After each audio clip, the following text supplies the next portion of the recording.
Hello guys, welcome to another blog. তো আগের ভিডিওতে তোমাদের ইমামবাড়ার পিছনটা দেখালাম, মানে হাজারদুয়ারি আমরা চলে এসেছি। তো আর এটা হচ্ছে ইমামবাড়ার সামনেটা, আমরা টিকিট কেটে এবার এগোবো। চলো এবার গাইড দাদার কাছে শুনে নিই হাজারদুয়ারি কত পুরনো আর কে তৈরি করেছিল।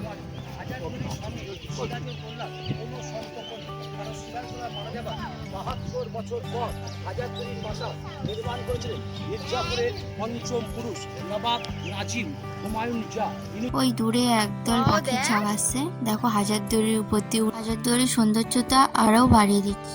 এবার আমরা একটু ইমামবাড়ার দিকে চললাম, যদিও এখন বন্ধ, কিছু করার নেই। তবে আমরা কাছে গিয়ে একটু দেখবো গেট থেকে উকি মেরে। এবার কাঠবিড়ালের পিছু পিছু আমরা পা চালিয়ে হনহনিয়ে চলে আসতে বেজে গেছে আর 6টায় হাজারদুয়ারি বন্ধ করে দেয়। তাই আমরা দৌড়াচ্ছি হাজারদুয়ারির ভিতরে জিনিস দেখার জন্য। ওই যে গলির ভিতর দিয়ে আমরা হাজারদুয়ারিতে যাবো। ব্যাড লাক, কিছু ভিডিও করা যাবে না, ফোন অ্যালাউ নেই শুনলাম। চলো ভেতরে অসাধারণ ভিউ দেখা হয়ে গেছে, তোমরা এসো ঘুরে যাও হাজারদুয়ারিতে, দারুণ জায়গা।